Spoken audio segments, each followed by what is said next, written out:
Silakan, Pak Aswin, ada pertanyaan, Pak Aswin.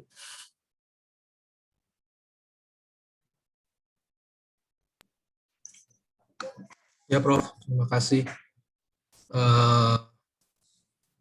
Sementara ini belum dulu, Prof. Saya sudah coba ini analisa di sini cukup jelas, Prof.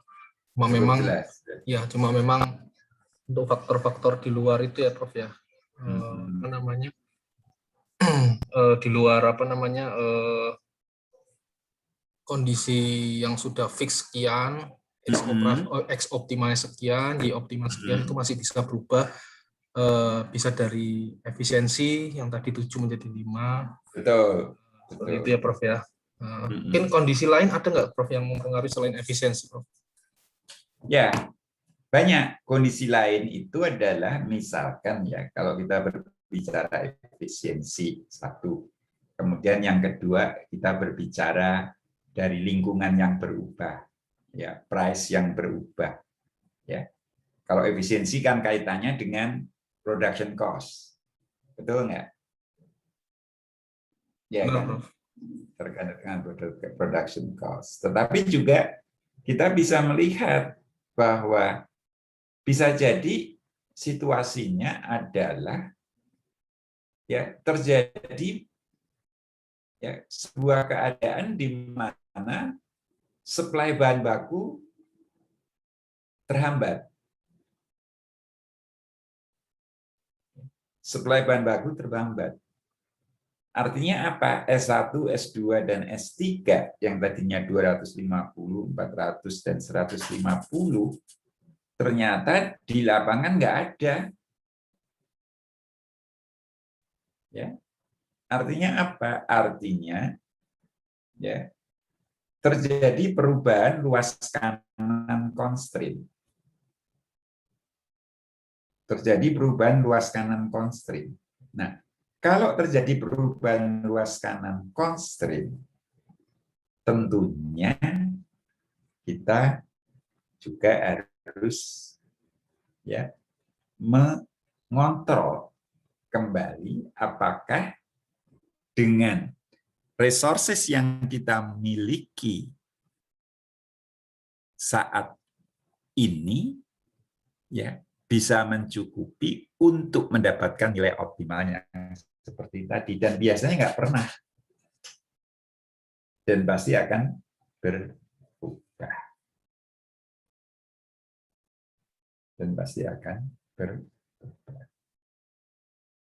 ya seperti itu.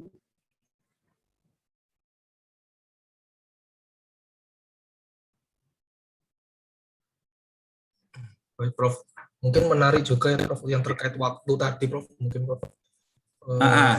Jadi, ya.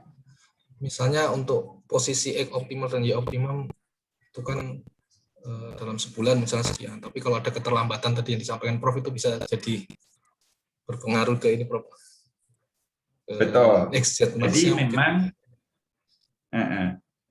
betul sekali.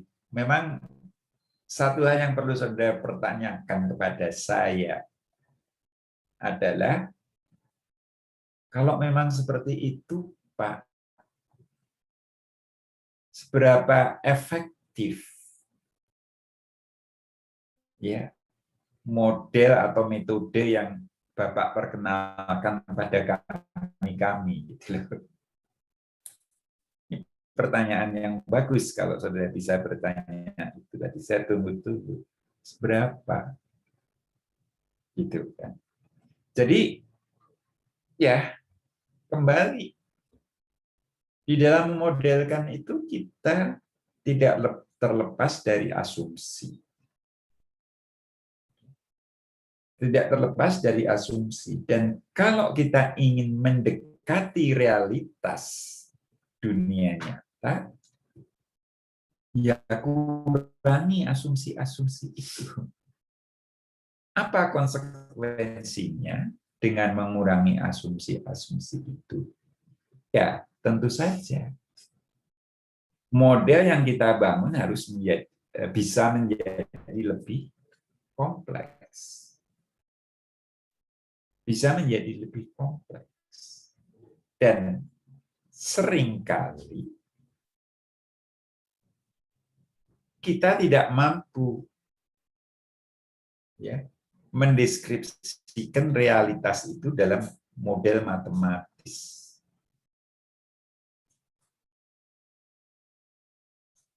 Ya. Tidak mungkin lagi mendeskripsikan dalam bentuk model matematis. Maka kita punya ya jalan keluar, yaitu melalui proses simulasi model yang berbasis pada komputer. Itu. Dan tentunya permasalahan yang saya sampaikan itu bukan permasalahan zaman modern saat ini. Permasalahan ini juga sudah ditemui dan disadari oleh saintis-saintis zaman ya pertengahan. Sudah disadari. Maka ada rumusan-rumusan di dalam matematika itu faktor empiris. Ya. Saudara yang dari fisika, dari mesin, dari sipil pasti ya familiar dengan hukum Newton. Ya. Hukum Newton. Ya. Di dalam hukum Newton ya F apa ya? Ya, F besar ya atau K itu sama dengan F kecil kali M1 kali M2 per R kuadrat. Betul nggak? Iya kan? Pertanyaannya adalah apa F itu?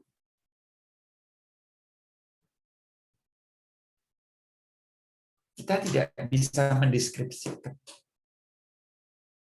Ada sebuah parameter yang unmeasurable. Yang unmeasurable, yang tidak mungkin untuk dihitung. Ya. Tidak mungkin untuk dihitung. Maka kita namakan itu ya. Yang bilang itu apa namanya? Bilangan empiris. Ya. Sama juga. Ya. Kita semua sudah mengenal circle atau lingkaran. Bagaimana orang-orang dulu itu menghitung bahwa keliling lingkaran itu adalah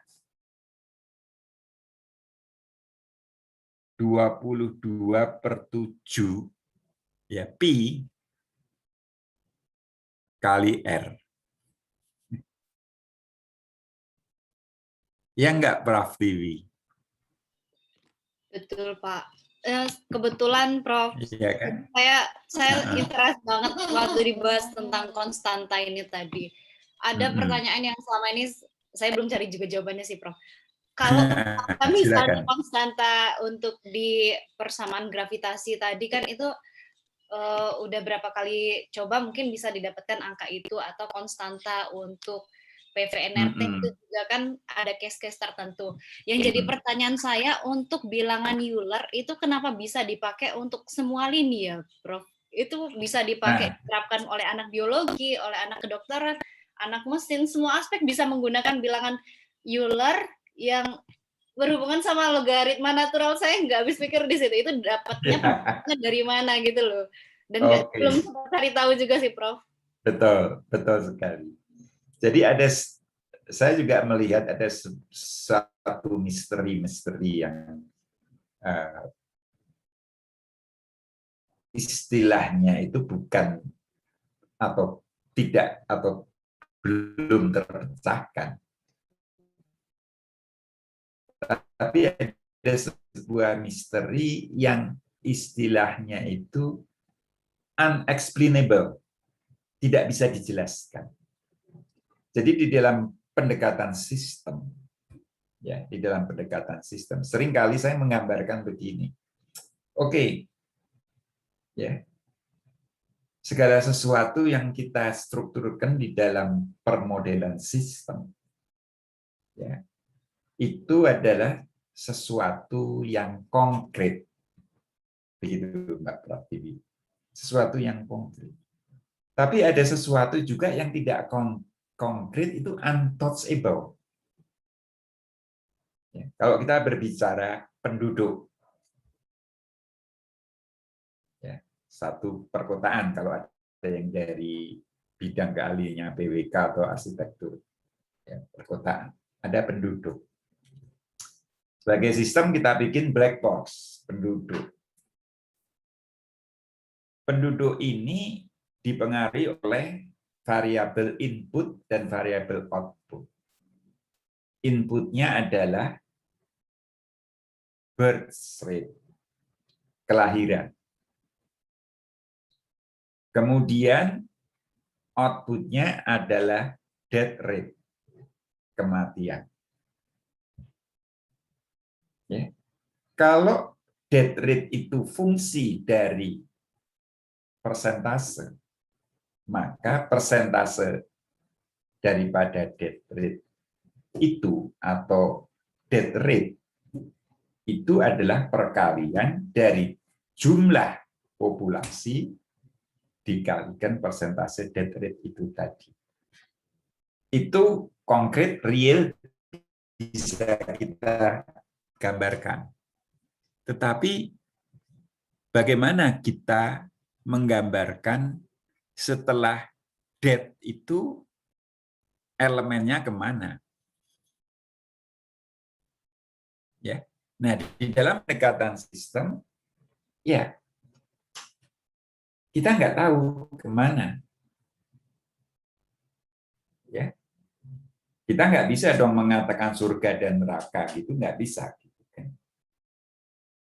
Itu untouchable, Mbak. Terus di dalam teori sistem kita gambarkan itu sebagai cloud. Cloud itu apa ya? Cloud itu kabut. Kabut. Deskripsinya apa? Kabut. Kabut itu, ya, terus kita ngomongnya, it is not my business, gitu. Gitu loh. Gitu aja. Karena kita tidak bisa menjawab. Gitu. Kita tidak bisa menjawab. Seperti halnya kalau di dalam filsafat ilmu pengetahuan, saya selalu memberikan sebuah metafora. Begini, Mbak. Kita bisa melihat apa itu? Garis apa itu? Kalau di pantai itu yang enggak garis apa itu? Cakrawala ya. Yang enggak garis cakrawala itu. Pertanyaan saya, kita bisa melihat cakrawala itu. Ya. Bisa enggak kita mendekati dan memegang garis cakrawala itu? Enggak bisa. Enggak bisa kan? Artinya apa? Artinya seperti yang tadi disampaikan. Ya. Hal-hal yang sifatnya logaritmik dan sebagainya itu ya adalah sesuatu yang mana berlaku secara universal tapi belum bisa dijelaskan. Dan pada disiplin ilmu sains astronomi itu banyak kita temukan. Dan bahkan ya astronomi itu juga percaya pada hal-hal yang sifatnya mistis loh. Kalau saudara baca buku-buku tentang ya astronomi, banyak questions tentang universe itu terus mistis. Seperti itu, Mbak. Ya. Nah, hebatnya hal-hal yang tidak kita ketahui itu oleh orang Barat itu bisa disistematisir sehingga bisa digunakan untuk berbagai hal atau kepentingan atau disiplin keilmuan. Menarik. Jadi memang ya banyak questions. Sampai kapan ya namanya sains terus berkembang. Ya, terus berkembang. Menarik. Kalau Mbak Pratiwi ya, silakan. Di sistem sekarang itu sudah disepakati secara universal seperti itu ya, Pak. Untuk bilangan Euler 2, sekian sekian sekian gitu. Dan itu jadi karena secara sistem di universal berlaku, terus pada menggunainya kalau misalnya kayak 1 meter itu berdasarkan standar internasional itu patokannya sekian, itu kan bisa dibayangkan dengan sangat ini, Pak. Iya. Iya kan. Waktu betul. itu getaran per berapa, itu bisa dibayangkan. Kalau Euler dengan angka sekian, patokannya itu apa? Nah itu kan saya nggak bisa ngebayangin, Pak. Sementara kalau Kelvin adalah no, itu kan bisa dibayangkan yang ini undescribed jadi ya. Tapi kita juga jangan terlalu buru-buru mengatakan itu sebagai sesuatu yang universe. Ya. Sesuatu yang universe, ya. Saya nggak terlalu yakin itu segala sesuatu yang sifatnya universe, ya. Bukan universe. Kita bisa membagi universe sama multiverse. Jadi dimensi-dimensi lain yang kita belum tahu. Yang dimensi yang kita pahami itu, Mbak, itu kan terbatas. Apa? Ya. Ruang dan waktu. Ruang dan waktu. Iya kan? Ruang dan waktu. Teori Einstein. Ada dimensi yang lain? Iya, betul. Betul. Iya kan? Ada dimensi yang lain? Ada, tapi kita belum bisa mentouching itu. Ada dimensi lain yang belum bisa mentouching. Jadi, kembali kepada masalah pengambilan keputusan, ya, demikian juga hal-hal yang sifatnya rasional, itu setelah pada titik kita mengambil keputusan, itu kita sudah tidak berbicara rasional lagi. Betul nggak? Saudara rasakan nggak pada waktu saudara memilih pasangan? Ya kan? Seperti itu. Nah, itu contoh. Kalau cari kerja bisa rasional. Ya, sekarang kerja di sini, ya. Besok pindah di kantor sebelah. Gajinya beda 1 juta gitu.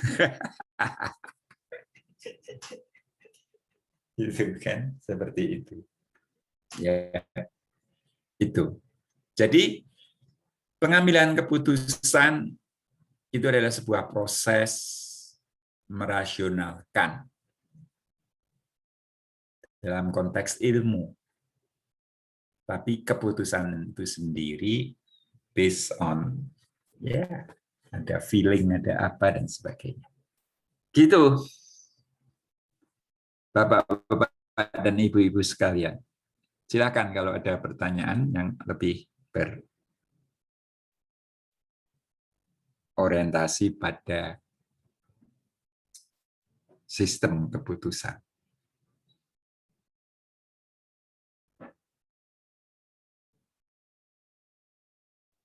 Izin bertanya, Prof. Silakan. Tadi sempat disebutin analisa sensitivitas ya, Prof. Boleh dijelasin lagi, saya belum paham untuk yang analisa sensitivitas ya. Oke, Sensitivitas. terima kasih. Ya, jadi analisa sensitivitas itu begini. Saya ambil contoh ilustrasi sebagai berikut. Ya, ini saya hilangkan dulu ya. Apa namanya? Saya hapus dulu ya. Atau enggak usah ya, enggak usah saya hapus. Saya akan menggambarkan sebentar whiteboard ini. Ya, saya akan menggambarkan ini. Oh, sorry.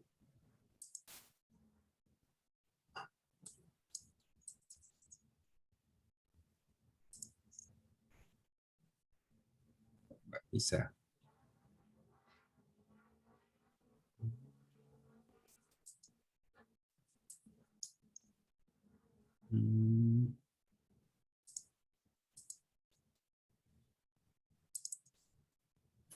Bentar ya. Semua teks ini. Sebentar. Oh, nggak bisa di. Oke, sebentar ya. Saya pindah di sini. Bukan stop share, tapi saya clear all drawing. Kemudian saya gambar di sini. Nah, problem nih. Ya, di sini. Ya. Kemudian saya akan gambar. Ya. Ya. Kelihatan gambarnya? Kelihatan, Prof. Ya. Nah, saya berbicara simpel aja. Ya. Ini ada sebuah model ya yang menggambarkan ya sebuah constraint di sini. Ini constraint 1 ya. Kemudian ini ada constraint 2.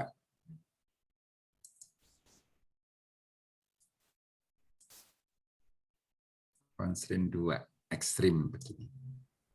Ya. Kemudian ini ada fungsi tujuan. Fungsi tujuan saya gambarkan di sini begini. Melalui O.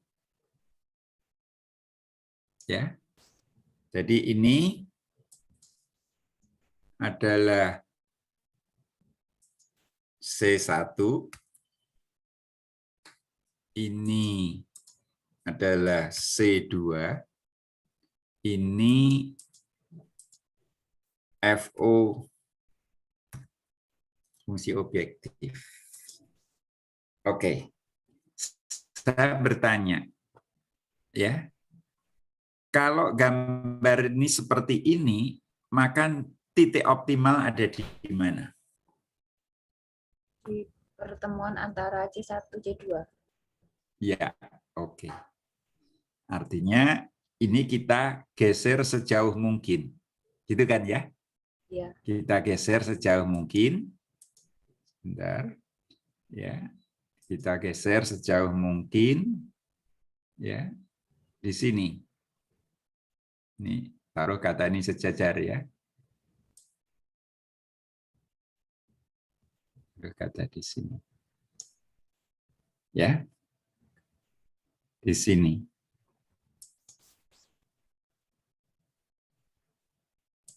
Ya, situ. Nah, pertanyaan saya, kenapa kok enggak di sini? Ya, kenapa enggak di situ? Kenapa enggak di sini? Dan kenapa enggak di sini? Karena kalau ini kita geser, lebih cepat tercapai di sini. Kalau ini kita geser, lebih cepat tercapai di sini. Dan paling jauh adalah ini. Setuju? Setuju, Prof. Nah, saya bertanya sekalian. Artinya apa? Artinya fungsi objektif ini dan fungsi objektif ini sudutnya sama.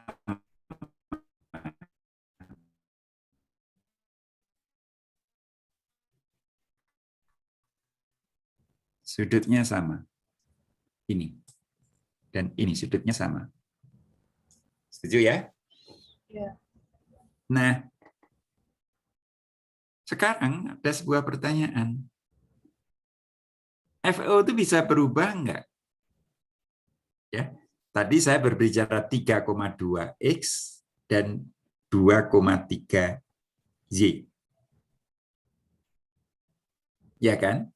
Ini 3,2X plus 2,3Y. Kalau price berubah, bisa jadi ini kan berubah. Iya. Bisa begini.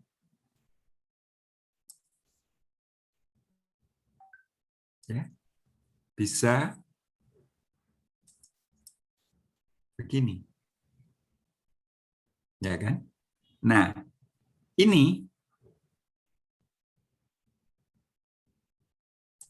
bisa terjadi di sini.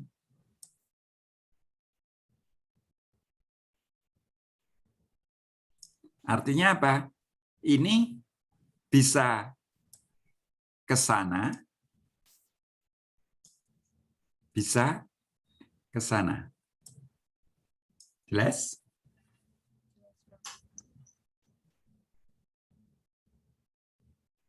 Cukup jelas? Jelas, Prof. Ya. Nah, apa yang terjadi kalau garis ini itu menjadi di sini? Saya ganti warnanya jadi apa ya? Biru sudah ada, coklat. Dia begini taruh kata.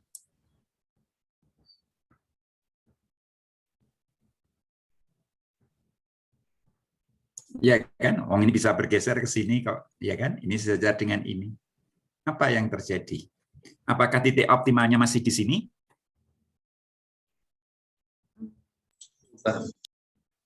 Titik optimalnya sudah tidak di sini. Yang terjauh adalah ini, menjadi di sini. Ya kan? Kalau ini di sini. Kalau di sini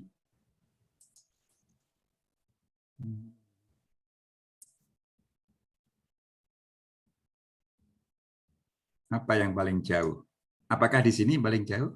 Tidak, paling jauh di sini. Ya kan? Paling jauh di sini. Jadi kalau koefisien arah fungsi objektif ini ya berubah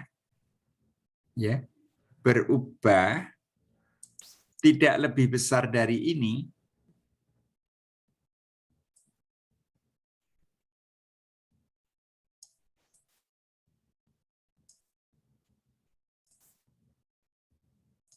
ya, apa yang saudara simpulkan? Tidak lebih besar dari ini. Apa yang disimpulkan? Ya, ketok lewo-lewo ini.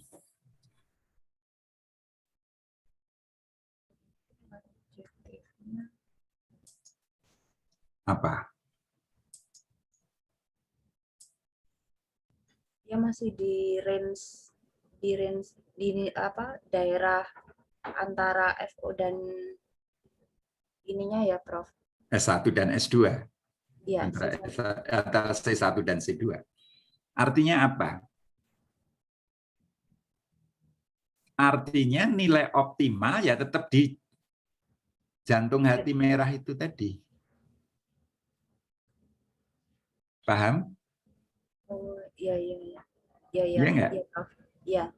Tetap di jantung hati yang merah tadi. Jadi apa Berarti kesimpulannya?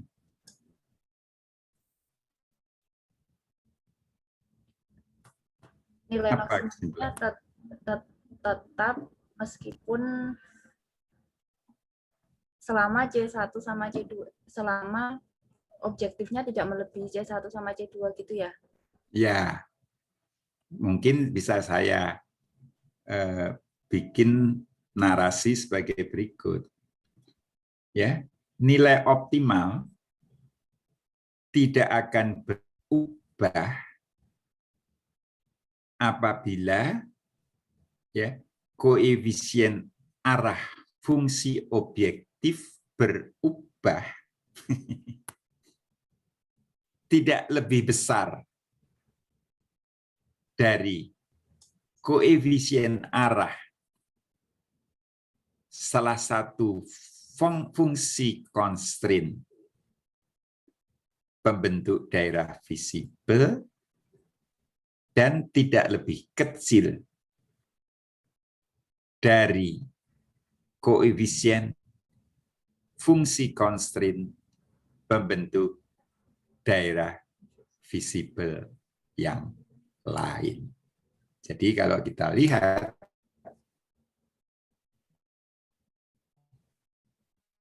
mungkin dengan kalimat itu tambah bingung saudara. Ya. Sejauh koefisien arahnya itu di sini, dia masih tetap optimal di sini. Tapi kalau sudah ke sini, ya sudah pindah.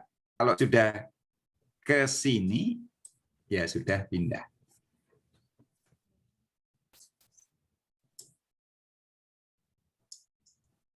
Gitu, Mbak. Baik, Prof. Paham ya? 80% paham. 80% paham. Ya, Saya 80. cerna dulu, Prof. Dapat 80 sudah. AB itu, Mbak. Itu AB gitu. Ya. Itu. Nah, ini menarik. Ya, menarik dalam arti kata apa? Ya. Kita sudah memperlakukan ya analisis sensitivitas bahwa perubahan koefisien arah ini tidak akan merubah nilai optimal. Jadi perubahan koefisien arah ini tidak sensitif terhadap nilai optimal. Tapi kalau sudah di luar ini, ya dia akan berubah.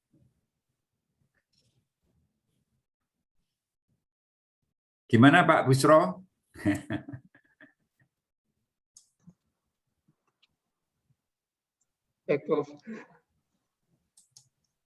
Gimana?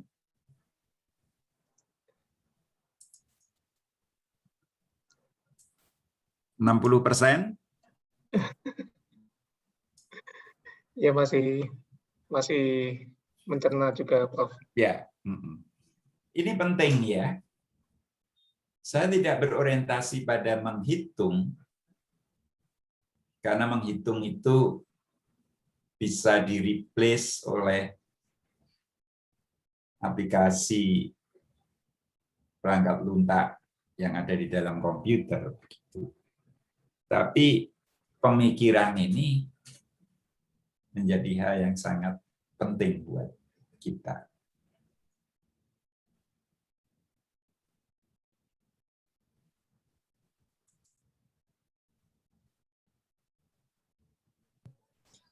Prof, izin tanya, Prof. Ya, silakan, Pak. Prof, di sensitivitas yang paling baik itu yang tinggi atau yang rendah itu, Prof? Yang paling baik itu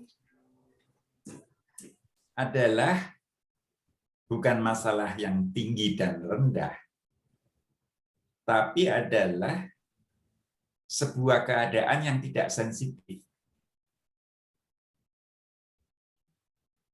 Jadi kalau ini makin besar, sudut ini makin besar, ya, sudut ini makin besar, maka ya nilai optimal itu ya relatif tidak sensitif. Ya, jadi kalau saya ambil contoh ilustrasi sebagai berikut. Mana ininya? Ya. Jadi misalkan saya ambil contoh ilustrasi begini ya. Begini. Ya, taruh kata satu begini. Satu begini. Sudut ini kan besar. Maka dia nggak sensitif. Ya, nggak sensitif. Ya.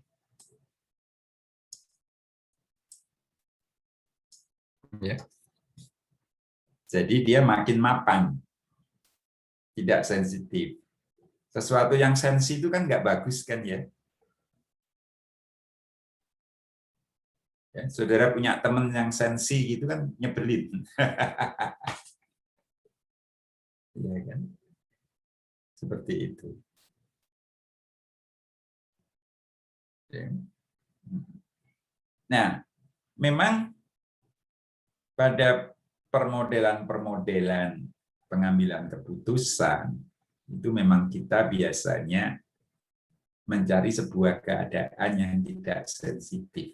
Artinya apa? Artinya steady state. Jadi kalau kita di dalam dinamika sebuah keadaan ya dari waktu ke waktu, taruh kata seperti ini. Ya. Nah, lama-lama gini. Nah, ini sudah tidak sensitif pada kondisi ini. Nah, ini yang dicari. Kondisi tidak sensitif. Meskipun ada pertanyaan. Ya, ada pertanyaan. Apakah kondisi yang sudah steady state ini sistem menjadi statis? Ayo, ada yang bisa jawab nggak?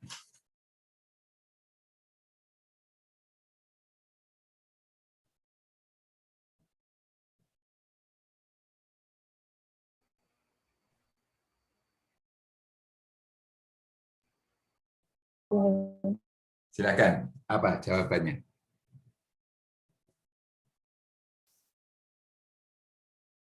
Apa jawabannya? Ya, bukannya sistem itu menjadi statis tentunya, tapi sistem itu steady state. Kelihatannya dia tidak bergerak, tapi sebenarnya dia umek. Umek itu apa ya bahasa Indonesianya? Ya. Dia up and down dalam amplitudo yang sangat kecil. Saya sering mengilustrasikan kondisi ini seperti kondisi seekor apa namanya, seekor bebek, ya, seekor bebek, ya, yang berenang di permukaan air. Katanya kan dia tenang, tapi kan kakinya umek gitu, umek gitu ya, kakinya umek gitu. Beda ya Prof dengan kondisi unbiased ya Prof? Beda, bukan unbiased. Beda, kalau unbiased itu dia justru ya sebuah keadaan ya yang nyaris dia statis ya.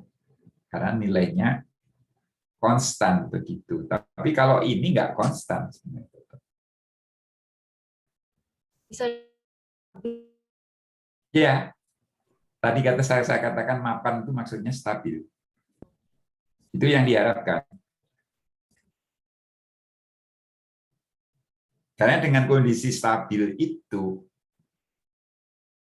pengambilan keputusan akan akurat. Akurat. Gitu.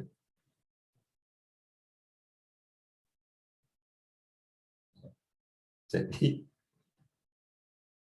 kalau kita mau membandingin, kadang-kadang saya sering guyon, coba Presiden Amerika ya, dengan Presiden Indonesia, itu pinter mana gitu.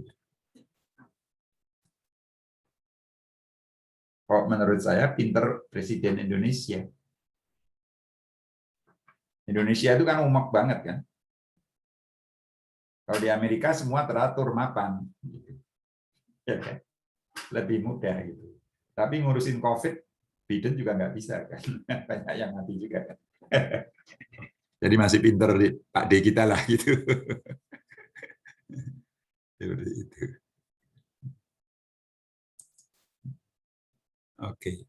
Nah, ini nanti ya menjadi satu hal yang sangat penting pada waktu kita menggunakan metode simplex. Saya sudah jelaskan belum metode simplex itu secara kenapa dan bagaimana itu? Sudah belum? Belum, Pak. Belum ya. Oke, saya lari ke metode simplex. Sebentar ya, saya cari ininya dulu. Saya cari slide saya dulu, bentar.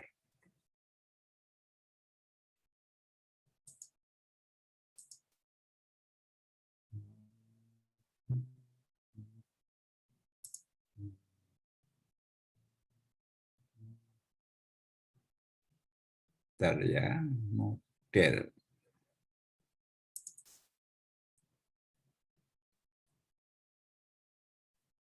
Cara saya cari di ini dulu. Desktop.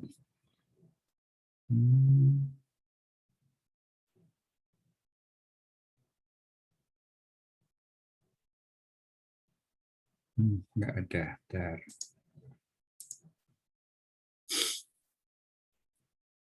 Bentar ya.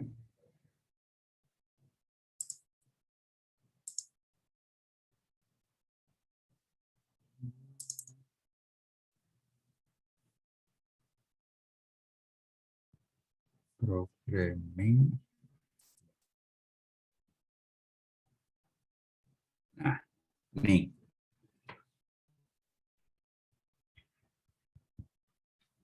Saya ambil contoh soal yang tadi saya sampaikan, tapi sudah dalam bentuk simplex. Ya. Nah, nih. Saya stop share. Kemudian saya share screen lagi. Nah, ini. Terlihat?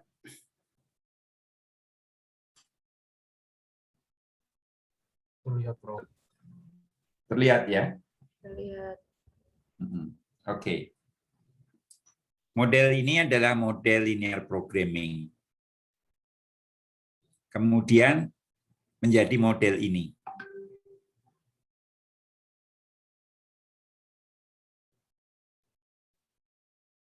Ya, menjadi model ini. Saudara nggak kesulitan kalau melihat ini. Ya. Ini menjadi seperti ini. Oke ya? Ya, dari soal ini, sorry.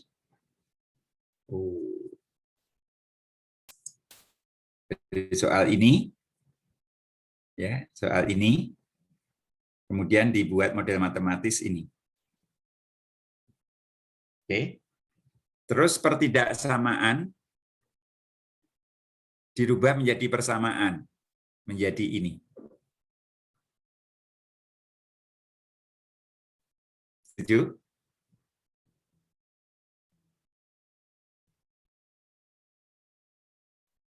Gimana Mbak Fani?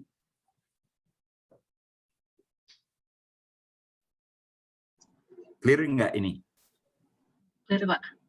Oke, clear ya. Mas Saiful Rizal? Clear, Pak. Clear. Nah, sekarang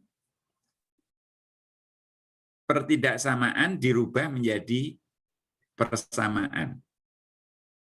Pertanyaan saya, S1 itu apa sih? S2 itu apa? Dan S3 itu apa? Yang jelas bukan es kacang hijau.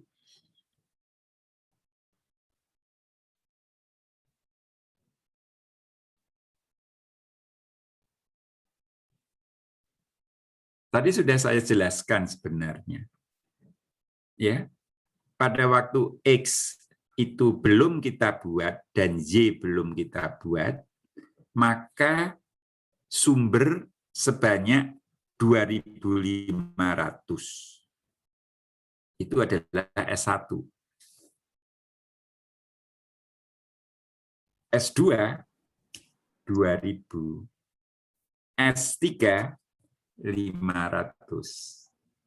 Sekarang kalau X-nya itu 2 dan Y-nya itu 1, berarti S1 yang dipakai berapa?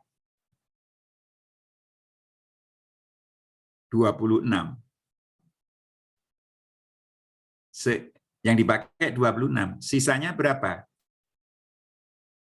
2.500 dikurangi 26.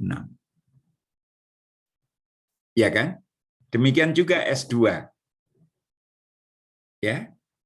10 kurangi 10, 20. Jadi tinggal 1.990. Ya. Kalau X dan Y-nya meningkat, maka S1 semakin sedikit. S2 demikian, dan S3 juga demikian. Betul? Jadi S1, S2, dan S3 itu apa? S1, S2, dan S3 itu pada waktu X dan Y sama dengan 0, itu adalah resources available. Ya, resources available. Tapi pada waktu X dan Y bekerja,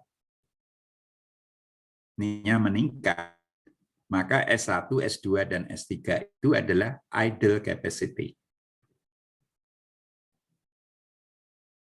Kapasitas yang idle. Ya, kapasitas yang idle.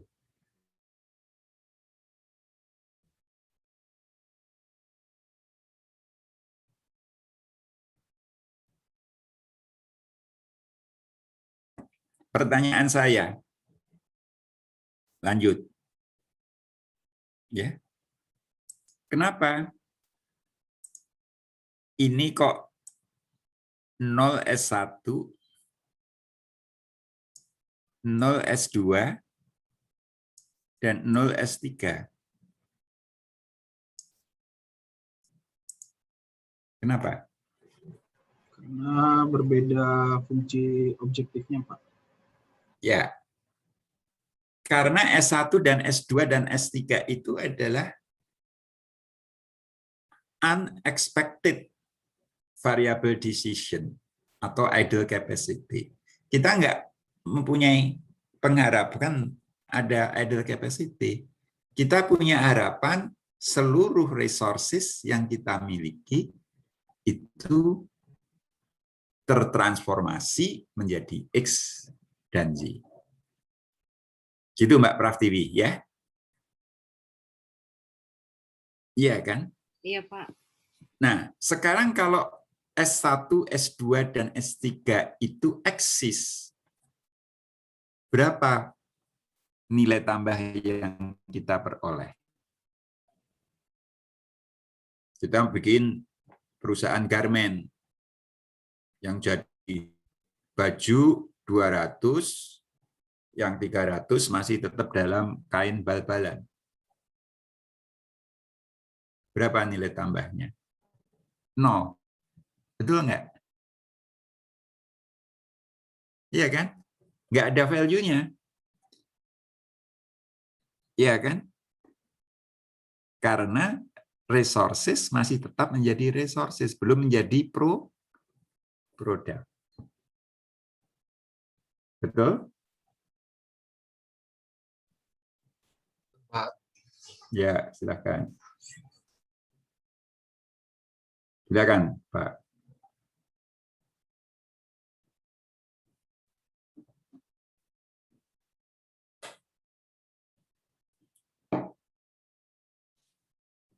Belum jadi produk.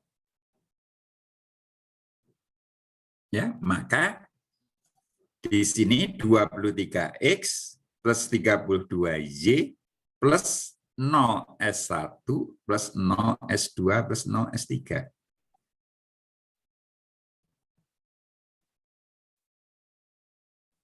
Ya. Nah, ini ya. Kemudian kita simplifikasi menjadi sebuah tabel. Kita simplifikasi menjadi sebuah tabel sebagai berikut.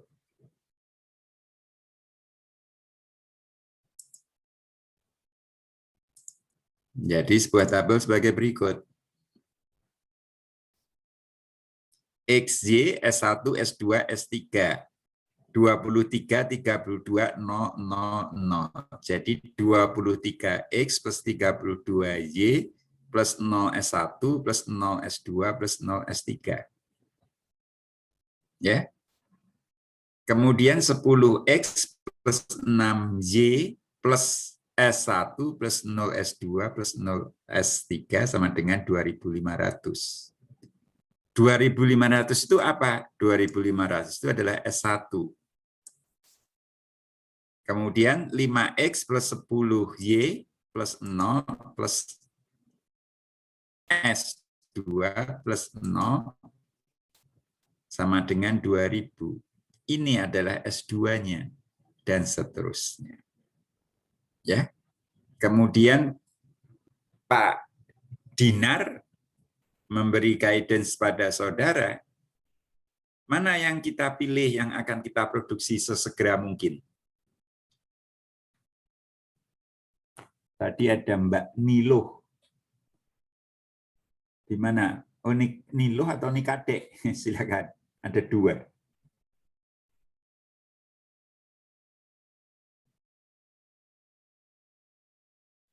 Nikadek dulu, Nikadek. Iya, Pak. Silakan Mbak Nikadek.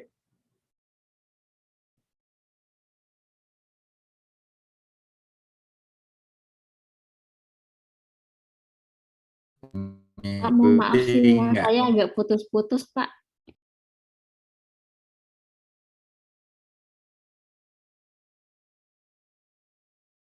Oke. Mbak Prafti? Ya, Pak. Mana yang kita pilih? Ya, mana yang kita pilih? Biasanya saya tanya cewek karena biasanya cewek itu hitungan. Berarti ini mesti pakai ini insting ya, Pak. Kalau kemarin kan ngerjainnya pakai solver, Pak. Ini pakai insting berarti ya, Pak. Pakai solver kan mekanistik ya, mekanistik gitu. Sekarang ini bukan insting ya, tapi pakai nalar. Nah, pakai nalar. Dengan nalar kita ya tahu bahwa nggak ada benar yang betul-betul mutlak. Oke, mana yang diproduksi lebih dulu antara X dan Y gitu ya, Pak? Ya, betul. Nah, pinter ini. Kalau ngelihat sepintas 10, 6, 12, 18. Mungkin Y, Pak. Oke, Y. Bagus. Bagus, Y. Artinya apa? Artinya kalau ada dua pilihan, ya, saudara punya dua pilihan, gitu. Pacar, mana yang saudara pilih? Yang paling menguntungkan, kan? Ya, Y yang paling gede untungnya, betul nggak? Betul nggak? 32. Jadi margin yang diperoleh Y itu 32. Terus saya bertanya pada saudara, ngapain kita produksi X? Untuk melengkapi idle capacity tadi mungkin ya Pak, karena kalau Betul. semuanya Y, Melengkapi idle capacity. Betul, betul sekali. Jadi jawaban itu sudah maju. Tapi kalau saya memberi jawaban itu, yang lain nggak paham. Ya. Jadi kita dalam hal ini memproduksi Y sebanyak-banyaknya karena untungnya paling gede. Berapa Y yang bisa kita produksi? Nah, berapa Y yang bisa kita produksi?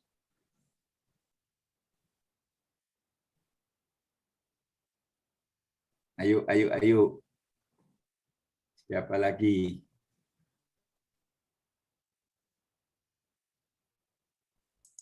Karena jawabannya Mbak Prof. TV tadi sudah maju ke depan, saya ganti dulu. Yang Pak Rijalul Fikri.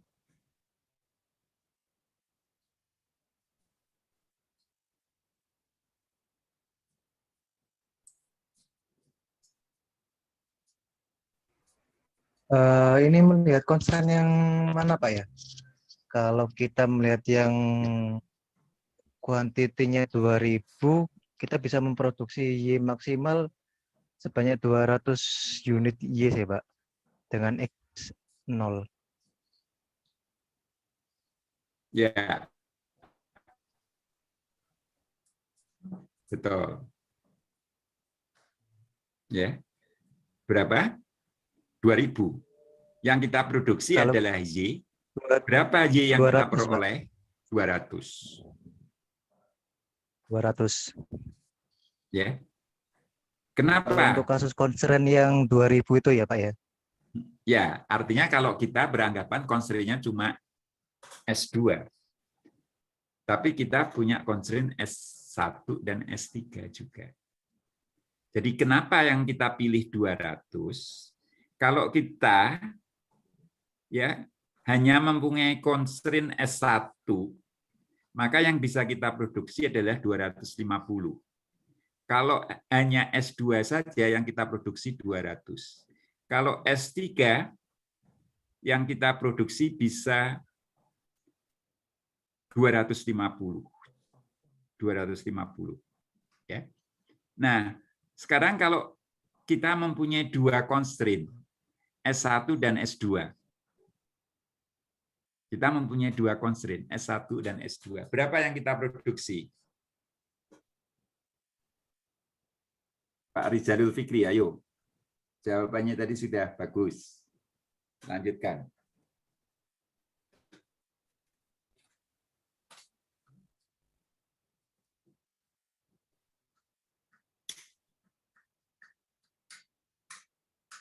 Silakan.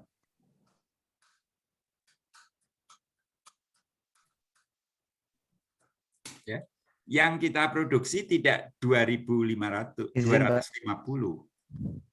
Jadi kalau yang pakai constraint 1, kita bisa memaksimal ya 1 sama 2.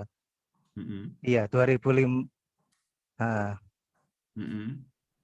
Aduh, sinyal unstable.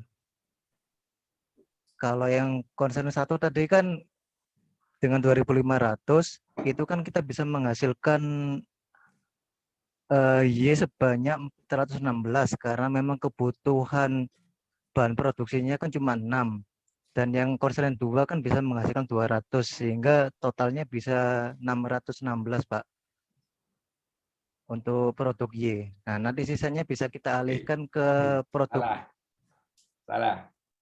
Jadi begini, kalau kita hanya mempunyai S1 dan Y itu hanya membutuhkan S1, maka kita bisa produksi 2.500 dibagi 6. Setuju? Iya, Pak. Setuju. Berapa itu 2.500 dibagi 6? 440. 416.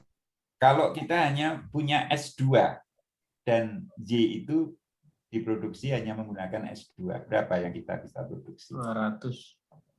200, Pak. Ya kan? Oke, kalau Y itu kita memerlukan S1 dan S2. Berapa yang bisa kita produksi? 416 bisa enggak, Mbak Prof TV? Tidak bisa. Udah enggak bisa. Kenapa enggak bisa? Melebihi source. Melebihi S2.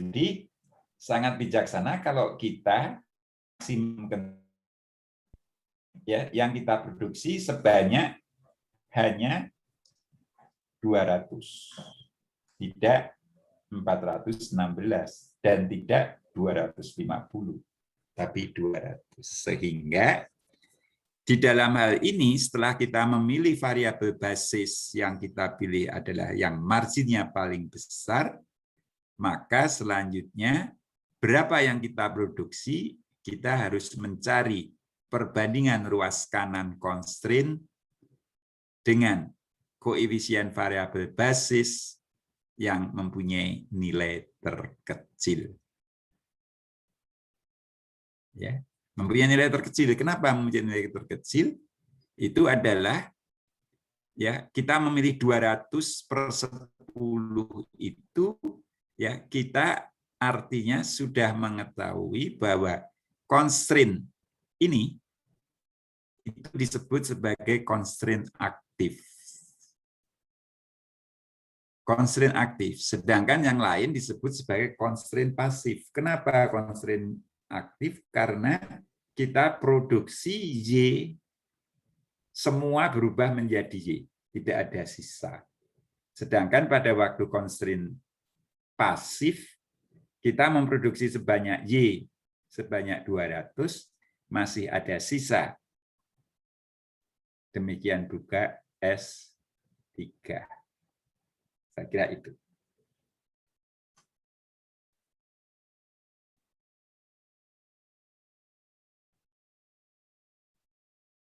Ya. Oke. Ini sudah saya bagi ke sebelum. Belum ya. Filenya ini belum ya. Belum, Pak. Belum, Prof. Oke. Saya bagi ke saudara. Saudara ini sebentar saya download dulu. Edit file, share, bentar ya. Format to edit file, download.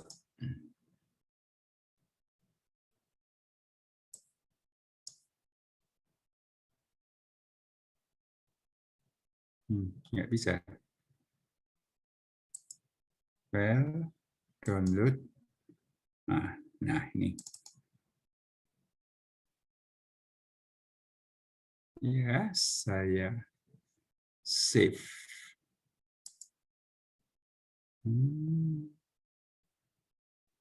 PDF, saya save ke Subshare, ke download.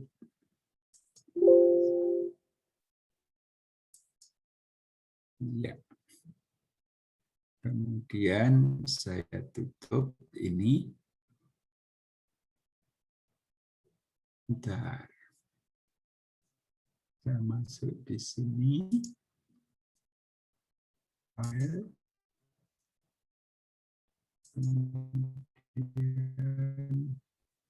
Oh, sorry.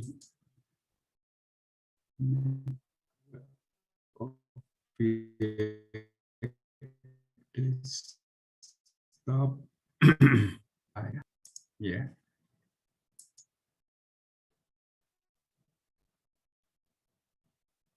Ya, sudah saya kirim. Sudah diterima?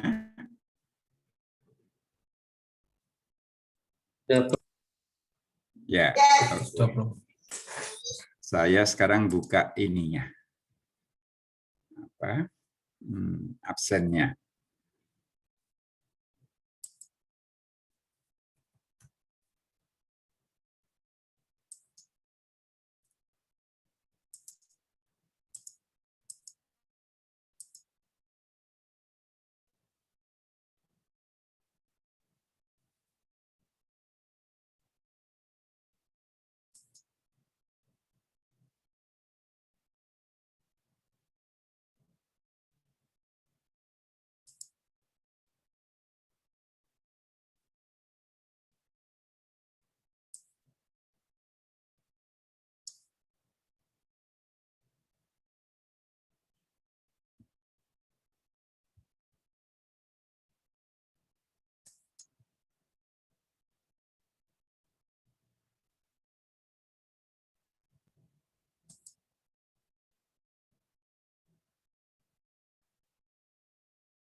Ya, sudah kelihatan?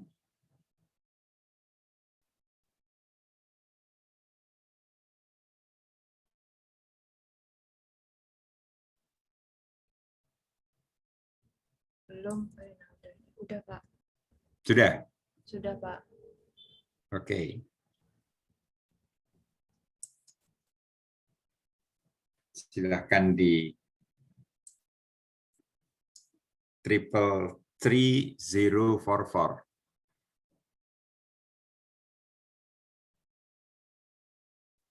Sudah?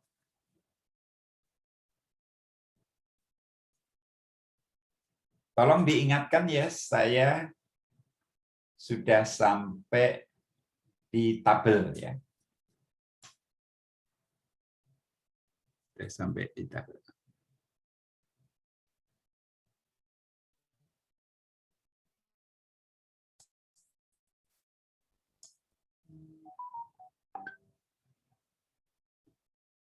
Oke? Sudah semua? Kalau sudah semua, saya akhiri. Terima kasih. Ya, selamat malam, jaga kesehatan, sehat selalu, dan ikuti protokol 8M. Ya, 8M itu apa ya? Mobilitas, kemudian juga memperbanyak happiness, kemudian juga memperbanyak doa gitu. Doa, tapi tetap berusaha. Gitu. Oke, terima kasih. Selamat malam. Terima kasih, Bro. Terima kasih, Bro. Ya. Terima kasih, Bro.